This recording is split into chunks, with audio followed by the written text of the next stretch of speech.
My name is Meredith Wallace, I'm 27, and I thought I had everything figured out. A marketing executive with a corner office and a brother I adored.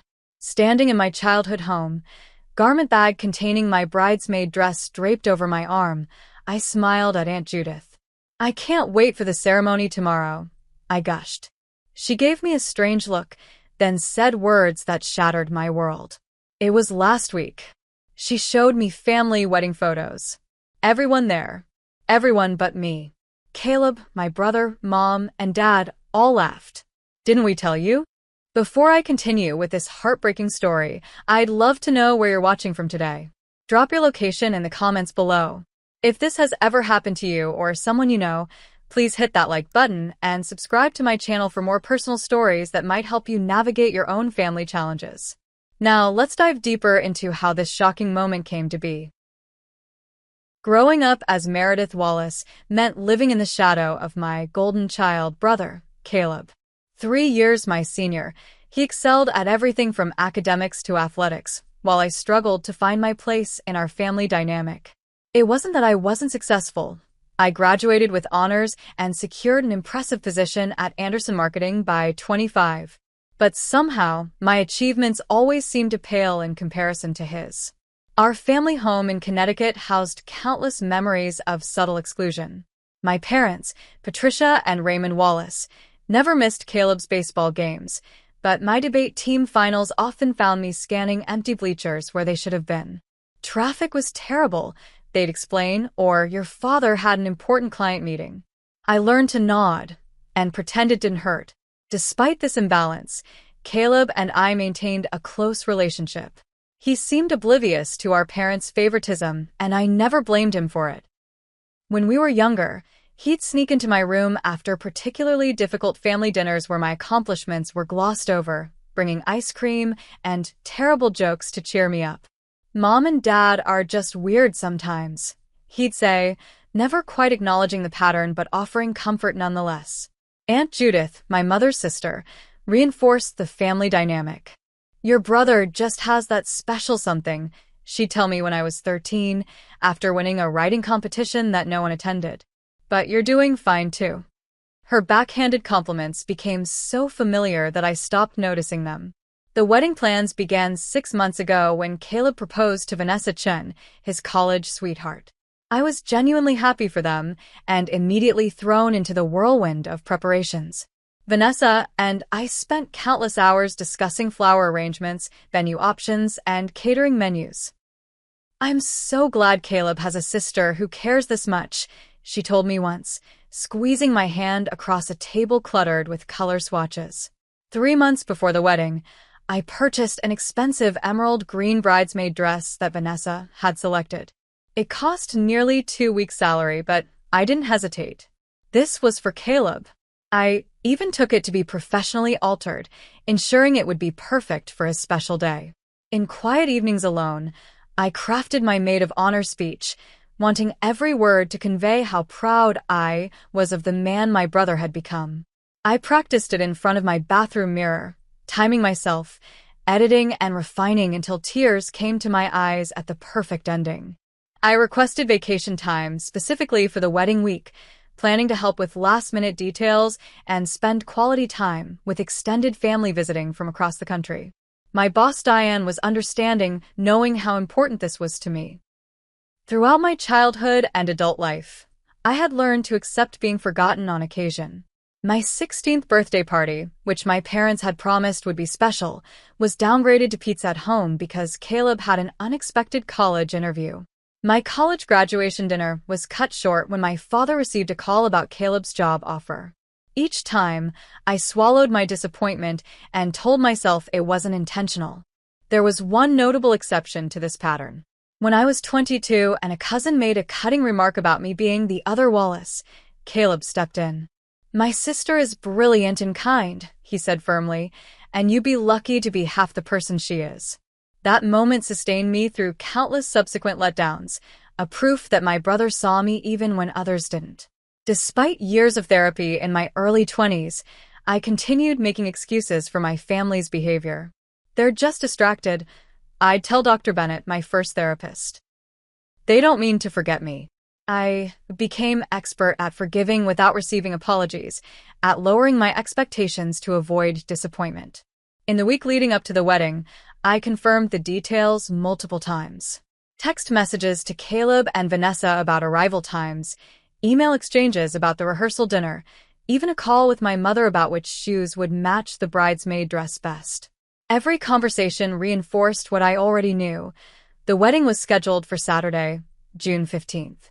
I packed my car the night before, including a framed photo of Caleb and Mia's children to give as a personal gift. My heart was full of genuine excitement for my brother and anticipation for being part of his special day. For once, I would be included in an important family moment. I was sure of it. The silence in the living room after Aunt Judith's announcement was deafening. I stared at the wedding photos she'd pulled up on her iPad, my mind refusing to process what I was seeing. There was my brother in his tuxedo, beaming. My parents, elegantly dressed. Cousins, uncles, family friends. Everyone except me. This is a joke, right? I asked, my voice sounding distant to my own ears. Some kind of weird prank before the actual wedding tomorrow? My mother, Patricia, approached with a sympathetic expression that didn't reach her eyes. Oh, Meredith, the date changed last minute. Vanessa's grandmother could only come last weekend. I was sure we told you. You never check your messages, my father added from his armchair, not even looking up from his newspaper. We all tried to reach you. Caleb at least had the decency to look uncomfortable. He ran his hand through his hair, a nervous habit from childhood. Things got crazy with the venue change. I must have forgotten to tell you specifically. I'm really sorry, Mayor. My hands trembled as I pulled the invitation from my purse, the elegant script clearly stating June 15th. Today was June 14th. This says tomorrow, I said, showing it to them. And I have texts from both you and Vanessa from last week discussing pickup times for tomorrow. I opened my phone, scrolling through messages. Nothing about a date change. The wedding website, which I pulled up with shaking fingers, still showed the original date. The evidence was irrefutable. Well, these things happen, Aunt Judith said dismissively. Remember when you missed your cousin Theo's graduation because you got the time wrong? I didn't get anything wrong, I insisted, my voice rising. No one told me about any change. My mother sighed dramatically. You're being so dramatic as usual, Meredith. It was a beautiful ceremony. Vanessa's family put together a lovely video. You can watch it later. But it was Caleb's betrayal that cut deepest. My brother, who I thought would always have my back, who I had supported through breakups and job losses and every important moment of his adult life, had married without me there. Had he even noticed my absence? Had anyone? Wait, I said suddenly, noticing something in one of the photos. Is that my bridesmaid dress? The one I bought and had altered. My mother and Aunt Judith exchanged glances. Well, it seemed a shame to waste it. My mother said carefully. Allison is your size, and since you weren't there, the realization that they had given my dress to our cousin Allison, that they had simply replaced me, broke something inside me. The tears I'd been fighting spilled over. How could you do this? I asked Caleb directly, ignoring the others. How could you not make sure I knew? I'm your sister. He looked genuinely remorseful, but his words failed him. I really thought you knew. With everything happening.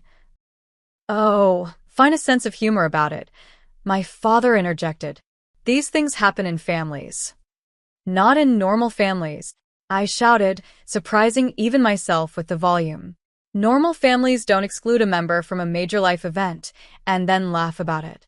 I grabbed my purse and the garment bag containing nothing now, backing toward the door. My entire body felt cold, numb. Meredith, don't be ridiculous, my mother called. You're already here. Stay the weekend as planned. But I couldn't breathe in that house for another minute. I turned and ran to my car, fumbling with the keys as tears blurred my vision. Once inside, I called Natasha, my best friend since college. They did what? She exclaimed after I managed to explain between sobs. That's not a mistake, Mare. That's emotional abuse. Come straight to my place. Don't stay with them another minute. Through the fog of betrayal, her words penetrated. Abuse. Had it really gone that far? As I drove away from my childhood home, the patterns of a lifetime suddenly appeared with devastating clarity. Natasha's apartment became my refuge that night. She listened without interruption as I poured out not just the wedding story, but all the years of subtle exclusion that preceded it. When I finally fell silent, emotionally exhausted, she handed me a glass of wine and said words I'd needed to hear for years. Meredith, what they did is not normal or acceptable. It's not something loving families do. The next morning, I called my office and extended my vacation time, explaining vaguely that there had been a family emergency. The thought of returning to my empty apartment in the city felt unbearable, so Natasha insisted I stay with her for a few days. When I finally did return home, the silence was suffocating. My boyfriend Elliot came over immediately when I called, listening in shocked disbelief to my account. "I knew your family was complicated," he said carefully, "but this crosses every line. You deserve better, Mare." In the days that followed, I found myself obsessively reviewing photos and memories of my relationship with Caleb. Had I misinterpreted our closeness all these years? Had he merely tolerated me while secretly sharing our parents' dismissive attitude? My spiral deepened when, scrolling through social media, I discovered evidence of other family events I hadn't known about. A cousin's baby shower 3 months ago. A dinner celebrating my father's promotion last winter. Small gatherings and celebrations where my absence wasn't even noteworthy. Work became an impossible challenge. I stared at marketing proposals without comprehension, missed deadlines, and found myself hiding in bathroom stalls to cry. After 2 weeks of this, my supervisor Diane called me into her office. "Whatever is happening in your personal life is clearly serious," she said with genuine concern. "Take some time, or consider talking to someone.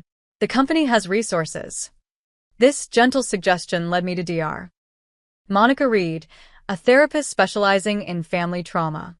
Our first session was revelatory. "What you're describing is a classic scapegoat dynamic," she explained after listening to my history. "Families often unconsciously designate one member to carry blame and negative projections, while elevating another to golden child status." "But why me?" I asked, the question that had haunted me for years. "It's never about the scapegoat's actual qualities or behavior," she said gently. "It's about what the family system needs to maintain its equilibrium." Meanwhile, my phone filled with messages from family members. My mother's text shifted from irritation to performative concern. "We're worried about you," she wrote, never acknowledging what had triggered my withdrawal. Caleb's messages were brief and superficial. "Hope you're okay and call when you can." The worst was seeing wedding photos appear on social media with captions about everyone being together and complete family joy. I existed in a bizarre parallel reality where my absence wasn't even acknowledged. Sleep became elusive. Food lost its taste. I moved through days mechanically, my mind constantly replaying the moment of discovery in my parents' living room. Elliot and Natasha took turns checking on me, their concern growing as I continued to deteriorate. "I think you need to consider taking a complete break from your family," Dr. Reed suggested in our 4th session. "Not forever, but long enough to regain your equilibrium and establish healthier boundaries." The idea was simultaneously terrifying and liberating. My entire life had been structured around seeking my family's approval and inclusion. What would I be without that driving force? With Dr. Reed's guidance, I crafted an auto-response email for my family members. "I need some time to process recent events. I'll reach out when I'm ready to talk." I recorded a similar voicemail message. Then I muted all their notifications. For the first time in my life, I was prioritizing my own emotional health over my desperate need for family validation. It felt like stepping off a cliff, terrifying but necessary. The days that followed were difficult but cleansing. I focused on basic self-care that had fallen away, eating regular meals, taking walks in the park near my apartment, allowing myself to feel anger without self-recrimination. Dr. Reed helped me recognize that my pain was proportionate to the hurt inflicted, not an overreaction as my family had always suggested. Your feelings are valid information, she reminded me. They're telling you something important about how you're being treated. I began keeping a journal, documenting not just current feelings, but past incidents I'd previously minimized. The pattern became impossible to ignore, a lifetime of being treated as an afterthought, of having my needs and feelings dismissed as inconvenient or excessive. Natasha and Elliot remained steadfast supports, never pushing me to reconcile before I was ready. Family is supposed to build you up, not tear you down, Natasha said during a movie night at her place. Sometimes the family you choose is more important than the family you're born into. This idea of chosen family took root in my mind, offering an alternative to the painful dynamic I'd always accepted as inevitable. Perhaps I deserved better than being forgotten on my brother's wedding day. Perhaps I always had. Exactly 1 month after the wedding incident, my phone rang with my parents' number. Having just come from a productive therapy session, I felt strong enough to answer. Meredith, finally, my mother said, as if my silence had been a minor inconvenience. We've been trying to reach you about the renovations. What renovations? I asked, confused by this unexpected topic. For your old bedroom. We're converting it into a home office for your father. The contractor needs to know if you want any of the remaining things in your closet, or if we should just donate everything. The casual cruelty of this conversation stunned me. After excluding me from my brother's wedding, they were now erasing my physical space in the family home, without acknowledgement of the pain they had caused. Are you serious right now? I asked, my voice eerily calm. After what happened with Caleb's wedding, you're calling about renovating my room? Oh, Meredith, my mother sighed. Are you still upset about that misunderstanding? It was weeks ago. Something inside me broke free. The dam of politeness and accommodation that had contained my true feelings for 27 years collapsed completely. It wasn't a misunderstanding, I said, my voice gaining strength. It was the culmination of a lifetime of being treated as less important, less worthy of consideration than everyone else in this family.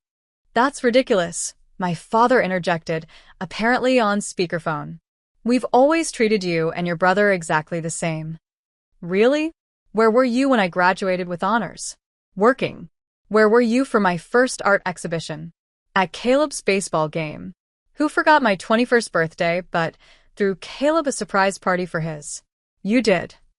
The silence on the other end was satisfying.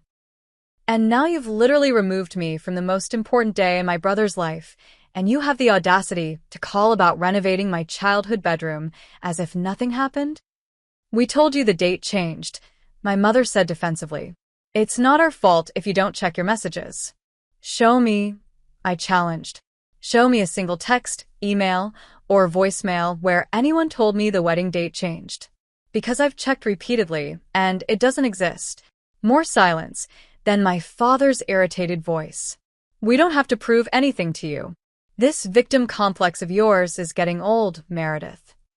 Their inability to take even a fraction of responsibility solidified my resolve. I'm done, I said simply. I'm done being the family's scapegoat. I'm done making excuses for inexcusable behavior. I'm done pretending that the way you treat me is normal or acceptable. Don't be so dramatic, Aunt Judith's voice suddenly interjected. Of course she was there too. I'll be sending an email, I continued, ignoring her. It will explain exactly where I stand and what needs to change if we're to have any relationship moving forward. Until then, do whatever you want with my room. It stopped being my safe space long ago anyway.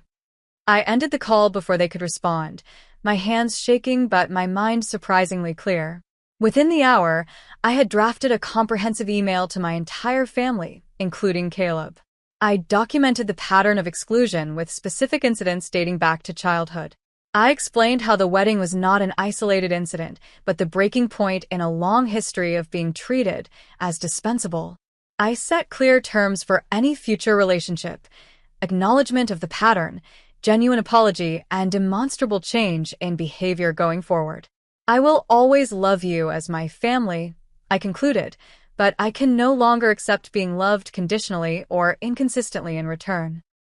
The choice about our future relationship is now yours to make. Pressing send unleashed a storm of conflicting emotions. Terror at having finally confronted the untouchable family narrative. Liberation at speaking my truth after decades of silence. Doubt about whether I had gone too far, demanded too much. The spectrum of feelings was overwhelming. A panic attack seized me an hour later, my chest constricting as I gasped for breath on my bathroom floor. What had I done? How could I survive without my family's approval, conditional though it was? I called Dr. Reed's emergency line, and her calm voice guided me back to stability. "What you're feeling is normal," she assured me. "You've challenged a fundamental family dynamic that has been in place your entire life." That's incredibly brave, and also incredibly scary. Natasha arrived at my apartment that evening with dinner and unwavering support. Elliot called to check in, his quiet pride in my courage a balm to my raw nerves. For the first time, I had prioritized self-protection over family approval, and though the cost was high, something essential had shifted inside me. The physical and emotional toll of the confrontation was significant. I took sick days from work, sleeping long hours as my body processed the accumulated stress. But beneath the exhaustion, a new feeling was taking root: respect for my own boundaries and needs. As I reviewed a lifetime of accepting mistreatment, a profound question emerged. What might my life become if I stopped organizing it around gaining the approval of people who seemed constitutionally incapable of giving it? The weeks following my confrontation with my family became a period of intensive self-discovery. With Dr. Reed's guidance, I began dismantling the belief systems that had kept me trapped in unhealthy dynamics for so long. "Your value isn't determined by your family's ability to recognize it," she reminded me during a particularly difficult session. "It exists independently of their perception." This concept was revolutionary. If I wasn't defined by my role as the family's scapegoat, who was I? What did I actually want from life, separate from the desperate desire for family validation? At work, I channeled my emotional energy into creativity. The marketing campaign I'd been struggling with suddenly came into focus, and I presented a revitalized strategy that impressed even the most skeptical executives. Diane noticed the change immediately. "Whatever storm you were weathering, it seems to have cleared," she commented after a particularly successful client meeting. "Not cleared," I corrected her. "I've just learned to sail through it rather than drowning in it." My personal relationships began transforming as well. I found myself accepting lunch invitations from coworkers Zoe and Lauren, women I'd always admired but kept at a distance, fearing rejection. Our conversations quickly deepened beyond work topics, revealing shared experiences and compatible senses of humor. Elliot's steadfast support throughout my family crisis had revealed the depth of his character. One evening, as we cooked dinner together in my apartment, he broached the subject carefully. "I've always sensed you kept parts of yourself hidden," he said, stirring pasta sauce. "It's like you were afraid that if people saw all of you, they'd find you wanting, the way your family did." His perception startled me. "And now," he smiled, "now you're letting your light shine. It's beautiful to witness, Meredith." 3 weeks after sending my email, I took a weekend trip to a coastal retreat, seeking perspective in solitude. Walking along empty beaches, journaling by firelight, I began piecing together a new narrative of my life, one where I wasn't deficient or unworthy, but simply born into a family system incapable of seeing me clearly. My journal entries from this period reveal a mind in transformation. Day 1. Still wondering if I overreacted. What if I'm the problem, like they've always said? But then why does standing up for myself feel so right, so necessary? Asterisk. Day 2. Realize today that I've spent my entire adult life trying to earn love that should have been freely given.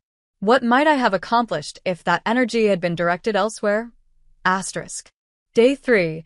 Had a dream about Caleb's wedding where I stood up during the ceremony and demanded to be seen. Woke up crying but also feeling powerful. I'm done being invisible. Asterisk. Returning to the city, I threw myself into therapy with renewed commitment. Dr. Reed introduced techniques for recognizing and interrupting negative thought patterns, for setting boundaries without guilt, for distinguishing between healthy and unhealthy relationships. Your family operated on a paradigm of conditional love, she explained. You were valued when convenient, forgotten when not. That's created an internal belief that you must constantly earn love through performance or accommodation. How do I unlearn that? I asked. By practicing its opposite. By choosing relationships where love is consistent and reciprocal, where your worth isn't contingent on utility or compliance. This insight guided my decisions about which relationships to nurture. Zoe and Lauren became close friends, offering the female solidarity I'd always craved but never found with female relatives. Elliot and I deepened our connection, having conversations about future possibilities that I'd always been too insecure to entertain. Professionally, my newfound clarity translated to increased confidence. When the opportunity arose to lead our company's largest campaign for an important new client, I volunteered without the self-doubt that would have previously held me back. To my amazement, I was selected. Your presentation showed the perfect balance of creativity and strategic thinking, Diane told me. The client specifically mentioned your authentic approach. Authentic. The word resonated deeply. I was becoming more authentically myself as I shed the constraints of family expectations and judgments. An unexpected connection during this period came from my cousin Melissa, who reached out after receiving my family-wide email. I've experienced similar treatment, she wrote. Aunt Patricia and Uncle Raymond have always had very rigid ideas about family hierarchy and roles. It isn't just you, and it never was about anything lacking in you. Over coffee, Melissa shared family history I'd never known. How my father's own parents had played favorites among their children. How my mother had been raised with impossible standards by a hypercritical mother, my grandmother. Generational trauma. Dr. Reed nodded when I shared these revelations.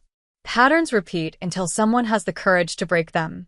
That's the work you're doing now, Meredith. As summer turned to fall, I faced my first holiday season potentially separated from blood relatives. The thought was both liberating and terrifying. Natasha solved the dilemma by organizing a chosen family Thanksgiving, including Elliot, Zoe, Lauren, and several other friends who had become important parts of my support system. No dysfunctional family dynamics allowed, she announced, distributing hand-drawn invitations. Just good food and people who genuinely enjoy each other's company. The celebration was everything family gatherings had never been for me. Relaxed, affirming, filled with laughter that didn't come at anyone's expense. We created new traditions, like going around the table to express genuine appreciations for each person present. When my turn came, emotion closed my throat momentarily. I'm grateful to have found people who see me. I finally managed. Really see me. Physical changes accompanied my emotional evolution. The stress-induced insomnia that had plagued me for months subsided. My complexion cleared. The persistent tension in my shoulders released. Even my posture improved, as if my body was physically expressing its liberation from old constraints. I redecorated my apartment, replacing generic furnishings with pieces that genuinely reflected my aesthetic preferences. I took up photography, discovering a talent for capturing urban landscapes at dawn. Small changes, perhaps, but significant in their representation of newfound self-determination. The first test of my boundaries came when my parents' anniversary dinner invitation arrived in early December. In previous years, I would have rearranged any plans to attend, desperate for inclusion. This time, I declined politely but firmly, already committed to a gallery opening featuring Zoe's artwork. The expected guilt never materialized. Instead, I felt peaceful, even proud of prioritizing a genuine friendship over an obligation fraught with painful history. A week before Christmas, a surprising email arrived from Vanessa, my brother's wife. I've only recently understood what happened with the wedding, she wrote. Caleb told me you received the date change notification and I never questioned it. I'm deeply sorry for my part in causing you pain, however unintentional. I value our relationship and hope we might talk when you're ready. Her message, free from the defensiveness and blame-shifting characteristic of my family's communications, brought unexpected tears. Perhaps not all connections were irreparably damaged after all.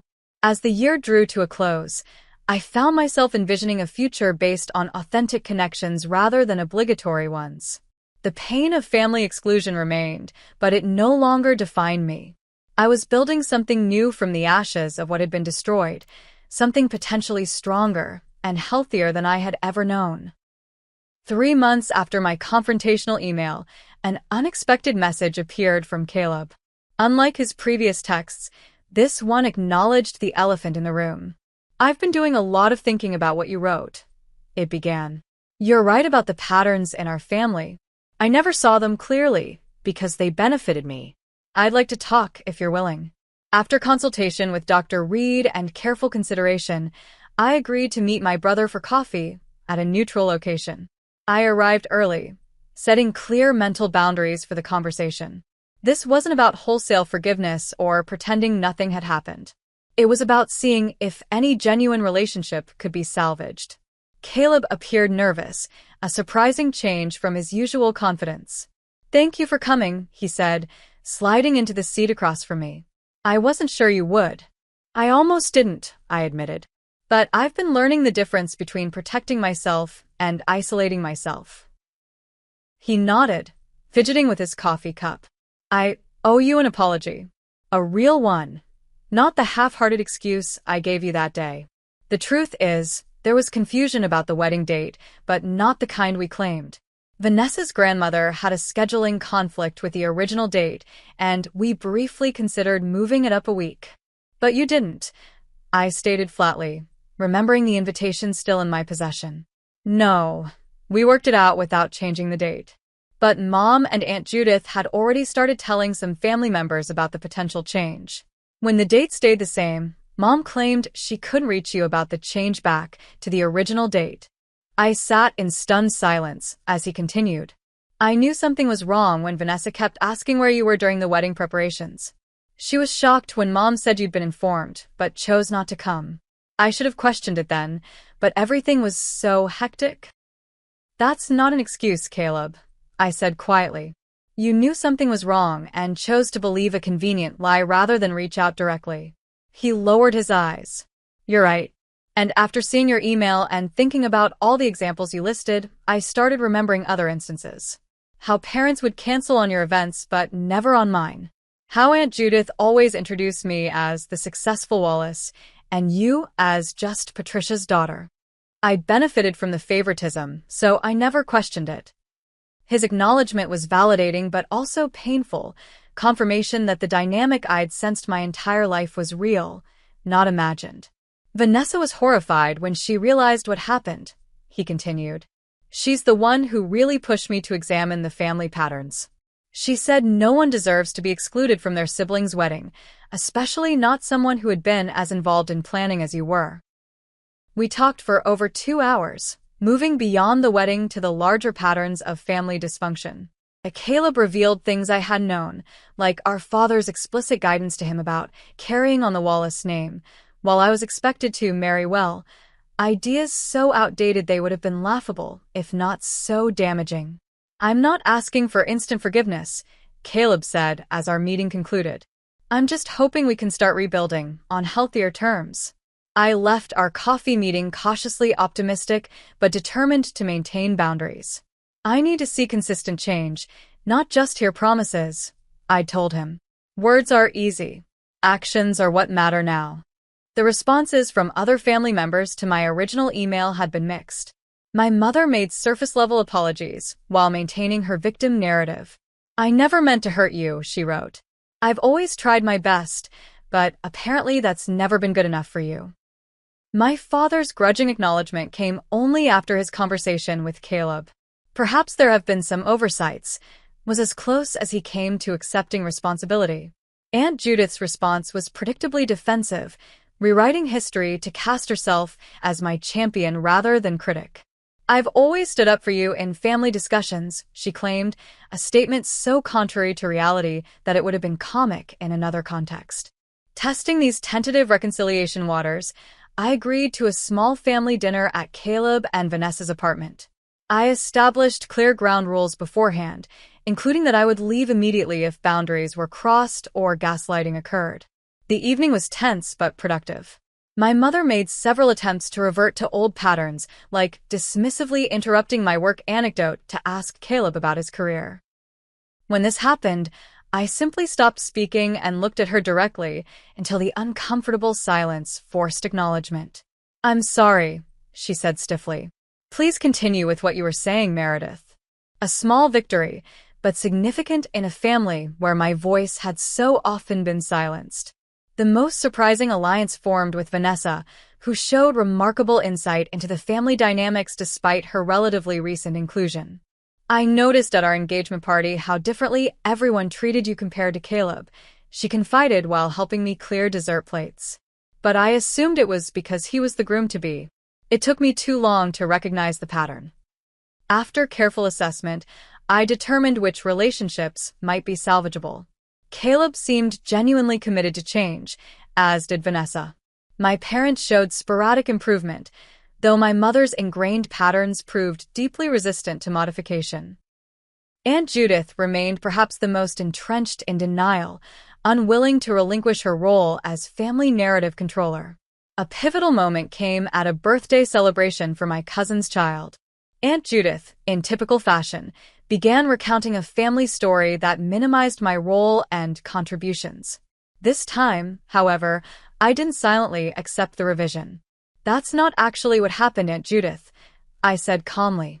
I was there, and it unfolded quite differently. The table fell silent, everyone frozen in the face of this unprecedented challenge to Judith's authority as family historian. "Well, this is how I remember it," she said dismissively. "Your memory is selective then," I replied, still calm but firm. "And it consistently erases or diminishes my presence in family narratives. I wonder why that is." The directness of my question left her sputtering, and used to having her manipulations named so explicitly. Several family members exchanged glances, perhaps recognizing the pattern for the first time. The aftermath of this confrontation was revealing.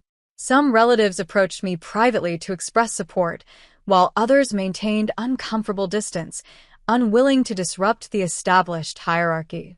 My parents, witnessing this shift in dynamics, seemed unsure how to respond to my newfound assertiveness. The most encouraging change came from Caleb, who began establishing his own healthier boundaries with our parents and Aunt Judith. "I never realized how much pressure I internalized as the golden child," he admitted during one of our now regular coffee meetings. "Always having to be perfect to fulfill their expectations. It's exhausting, and ultimately it's not even about me. It's about their need for validation through my achievements." This insight marked real growth on his part, an understanding that the family system had damaged him too, albeit in different ways than it had damaged me. Gradually, I learned to accept imperfect progress rather than expecting complete transformation. My mother might never fully acknowledge her role in my exclusion, but she was making visible efforts to include me now.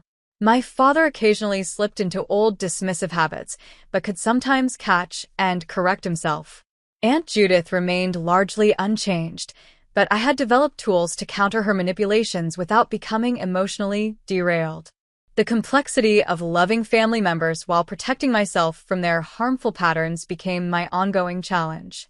Dr. Reed helped me navigate this delicate balance, reminding me that reconciliation didn't require vulnerability to further harm. "You can maintain connection without sacrificing your boundaries," she assured me.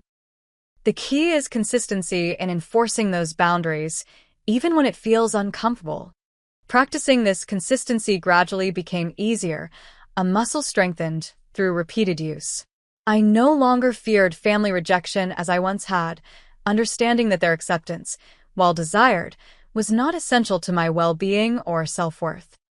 6 months after the wedding incident that catalyzed my transformation, life had achieved a new equilibrium. The journey hadn't been linear or simple, but the progress was undeniable.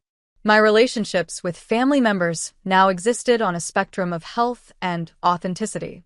Caleb and Vanessa had become genuine allies, our connection strengthened through honest communication rather than obligatory siblinghood. My parents demonstrated inconsistent but meaningful efforts toward change, sometimes falling into old patterns, but increasingly able to recognize and correct them. Aunt Judith remained largely unreformed, but her power to wound me had diminished significantly. Christmas dinner provided a perfect illustration of this new reality. Seated around my parents' dining table, I observed the subtle shifts in family dynamics with a sense of quiet satisfaction. When my mother began distributing gifts, she handed mine first rather than last, a small but meaningful reversal of the lifelong pattern of making me wait while others were served. Conversation flowed more equitably, with space made for my contributions rather than constant interruption or dismissal. When Aunt Judith attempted to minimize a recent professional achievement of mine, Caleb immediately intervened.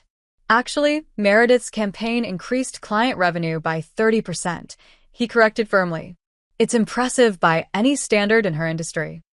My father, noticing my surprise at this defense, added unexpectedly, she always had a good head for business. Takes after my side of the family. This awkward but genuine attempt at acknowledgement might have once seemed insufficient. Now I recognized it as significant progress from a man who rarely offered direct praise. The true test came later in the evening when Aunt Judith, perhaps threatened by the shifting dynamics, began a subtle campaign of manipulation. Making references to past family events where I had supposedly chosen not to participate, rather than been excluded, she attempted to re-establish the old narrative. Instead of engaging or defending myself, I simply stood, gathered my purse, and walked to the door. Meredith.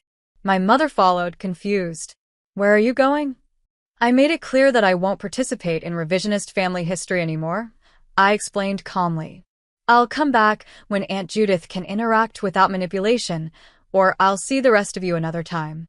The stunned silence that followed was broken by my father's unexpected intervention. Judith, that's enough, he said firmly. Either respect the boundaries Meredith has set, or perhaps you should be the one to leave. This unprecedented defense left everyone, including me, momentarily speechless. It represented a seismic shift in family alignment, a recognition that my boundaries were legitimate rather than unreasonable. Outside the family sphere, my life had blossomed in multiple dimensions. Elliot and I had taken the significant step of moving in together. Our relationship deepened by navigating the family crisis together. His unwavering support through my darkest moments had revealed his character in ways that might have taken years in less challenging circumstances. Professionally, my newfound confidence had translated to remarkable success. The campaign that had impressed Diane led to a major promotion, placing me in charge of our company's most significant accounts. Colleagues who had previously overlooked me now sought my input and mentorship. My friendships with Zoe, Lauren, and Natasha had evolved into a chosen family that provided the unconditional support I'd always craved.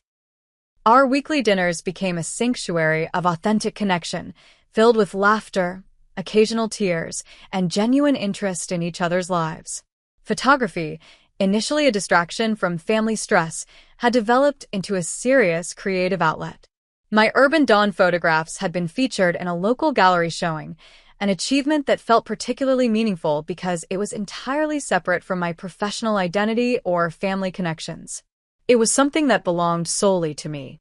Natasha and I planned a celebration trip to mark the one-year anniversary of my boundary-setting email, a journey to the Pacific Northwest we talked about for years but never prioritized. To commemorate your liberation, she declared, booking the flights. On a quiet evening before this trip, I found myself reviewing old photos from Caleb's wedding. The images that had once triggered acute pain now evoked a complex but manageable mixture of emotions. Sadness for what should have been, acceptance of what was, appreciation for the growth that had resulted from this painful catalyst. New photos on my wall told a different story. Zoe's art opening, where I stood proudly beside my friend. A hiking trip with Elliot, both of us laughing at the summit. Thanksgiving with my chosen family, faces lit by candlelight and genuine affection. And yes, recent family gatherings where my presence was acknowledged and valued, not as an afterthought but as an integral part of the circle. The journey from exclusion to self-advocacy had been painful, but ultimately transformative. I no longer organized my life around seeking validation from those unwilling or unable to give it. I recognized toxic patterns before they could cause significant damage. Most importantly, I had begun breaking the cycle of generational trauma that had shaped my family for decades. Dr. Reed had once told me that the most powerful form of healing is to create a different future than your past would predict. Looking at the life I was building, the authentic connections I was nurturing, I recognized the truth in her words. The wedding exclusion that had once seemed like the ultimate rejection had actually been the painful beginning of genuine freedom. Have you ever experienced being excluded from important family events or consistently treated as less important than other family members? How did you handle it? I'd love to hear your stories in the comments below. Remember that recognizing unhealthy family dynamics is the first step toward healing from them. If this story resonated with you, please like and subscribe to my channel for more content about navigating difficult family relationships and building healthier boundaries. Don't forget to share this video with someone who might need to hear that they deserve to be valued and included. Thank you for listening to my journey, and remember, sometimes the most painful experiences lead to the most necessary growth.